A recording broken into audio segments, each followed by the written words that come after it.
Si vous partez en trek en France, il y a un facteur que beaucoup de débutants sous-estiment complètement et qui peut transformer une belle aventure en expérience très compliquée. Ce facteur, c'est la météo. En montagne, la météo n'est pas juste un détail, c'est un élément central qui influence tout le déroulement d'un trek. Et la réalité, c'est qu'elle peut changer très vite, parfois en quelques dizaines de minutes seulement. Dans cette vidéo, je vais vous expliquer comment gérer la météo en trek, comment anticiper les conditions, et surtout, comment rester serein même quand les choses ne se passent pas exactement comme prévu. La première chose à comprendre, c'est que la météo en montagne n'a rien à voir avec celle de la plaine. En France, que ce soit dans les Alpes, les Pyrénées ou le Massif central, les conditions peuvent évoluer très rapidement avec l'altitude. Un ciel bleu le matin ne garantit absolument pas une journée stable. Il peut très bien se transformer en orage dans l'après-midi, surtout en été. Et inversement, des conditions annoncées comme mauvaises peuvent parfois laisser des fenêtres de beau temps exploitables. C'est pour ça qu'en trek, il ne faut jamais se fier uniquement à une prévision ponctuelle, mais plutôt à une tendance générale sur plusieurs jours. Avant même de partir, la préparation commence avec la consultation de plusieurs sources météo. L'objectif n'est pas de chercher une certitude, mais de comprendre une dynamique. Est-ce que la période est globalement stable ou instable?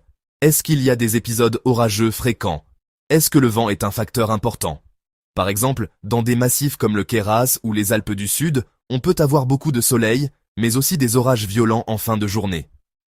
Alors que dans d'autres zones, les perturbations peuvent être plus longues, mais moins soudaines.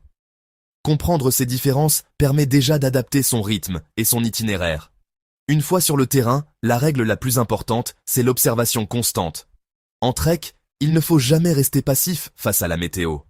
Il faut apprendre à lire le ciel.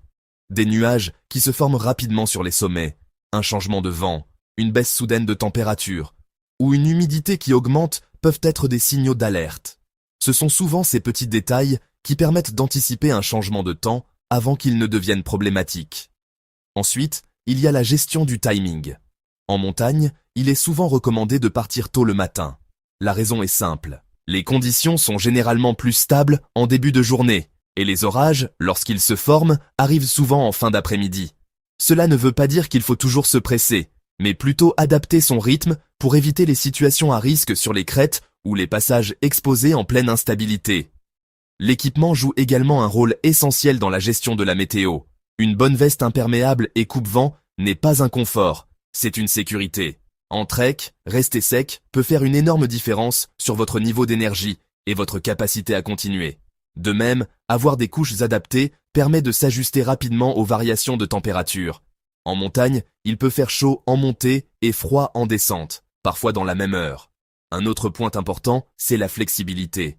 Beaucoup de randonneurs débutants ont un itinéraire fixe et hésitent à le modifier. Mais en réalité, en trek, il faut savoir s'adapter.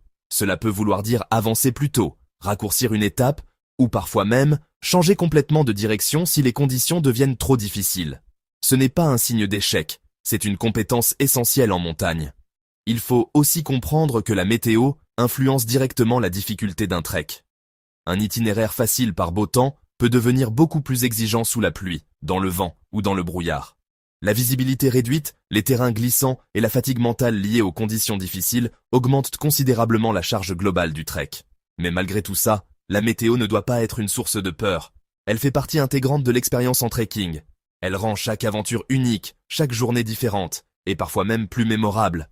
Ce qui compte, ce n'est pas d'éviter la météo difficile à tout prix, mais de savoir l'anticiper et la gérer intelligemment.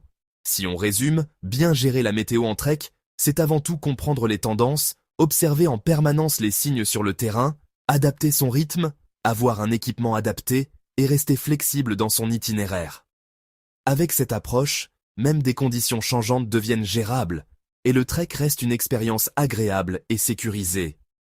Si vous aimez la randonnée, les treks en France et les aventures en pleine nature, abonnez-vous à Trekmania pour découvrir d'autres conseils pratiques et retours d'expérience terrain.